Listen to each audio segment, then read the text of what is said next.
Being a professor in entrepreneurship here at a university, I get people that come into my office all the time and say, hey, I want to be an entrepreneur. How can I best prepare? And this is an important and great question to ask because there are really important things to do to prepare to be an entrepreneur.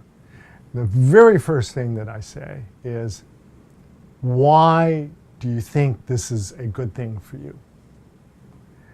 You need to understand why you want to be an entrepreneur. This is the starting point. And once you have that understanding, your chances of being successful and feeling fulfilled by being an entrepreneur go way, way, way up. So this is a worthwhile thing to invest the time and energy to figure out. Why do I want to be an entrepreneur? And everybody says something very superficial at first. Hey, it sounds like it's going to be fun. No, there's a lot of parts of entrepreneurship that aren't fun. You do things under a lot of stress and long hours. You're not your own boss and the like.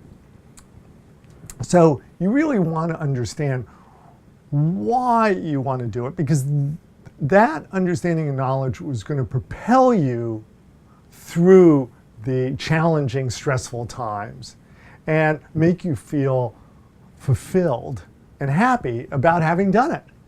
So it's an important starting point. Now, this is not a straightforward thing. As I said, what your first answer is going to be a superficial answer. I want to make money, I want to do something fun, and the like.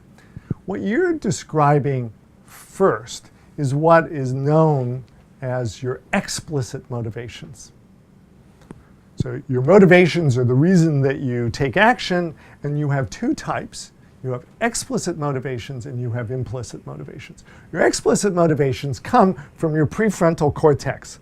That's where your logic is. That's where you think through and plan your actions. And your explicit motivations are, I'm hungry. And so you'd make a plan, here's where I'm going to have lunch. It might be where you started your plan for, I want to be an entrepreneur, and I'm going to go ask Professor Lito for advice. But explicit motivations are really only good for predicting your actions in a short period of time, days, weeks, or maybe a month. Because ultimately, there's another set of motivations that kick in, and they're controlled in the back of your brain, in a very primal part of your brain, and those are called your implicit motivations. And your implicit motivations are your innermost desires and fears, and they are a very good predictor of your long-term actions, actions that you're going to take over the course of many years. And so ultimately, you want to find your implicit motivations for being an entrepreneur and understand them. Now, the power comes when you align your implicit and explicit motivations and make them get you moving in a unified direction, and that amplifies your effectiveness as a person, as a leader, as an entrepreneur. And so there's a lot of leverage here. Now, your implicit motivations, and I'll give myself as an example. When I was coming up through the ranks in the semiconductor industry, I didn't understand motivations at all. Nobody ever told me about it. And I had a reputation for being a rather difficult and judgmental supervisor and manager. I didn't know why. And my company, felt that I had a lot to offer and I could be even better. And so they offered me the services of a coach. And this coach sat down with me. We had a couple of chats. He asked me questions. It was only like the second, or third time that we got together. He pointed out, hey, do you realize that you have a deep-seated need to be needed? And that this drives a lot of the actions that you may not realize that you're taking.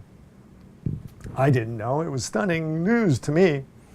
And ultimately what the need to be needed was driving me to do was to retaliate for not being included in discussions or decisions where I thought I had something to contribute.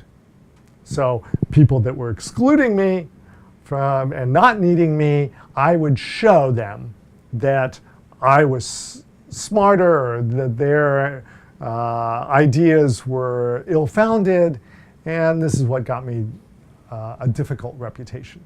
But once that was pointed out, there were explicit things that I could do to align my core motivation with the actions I took.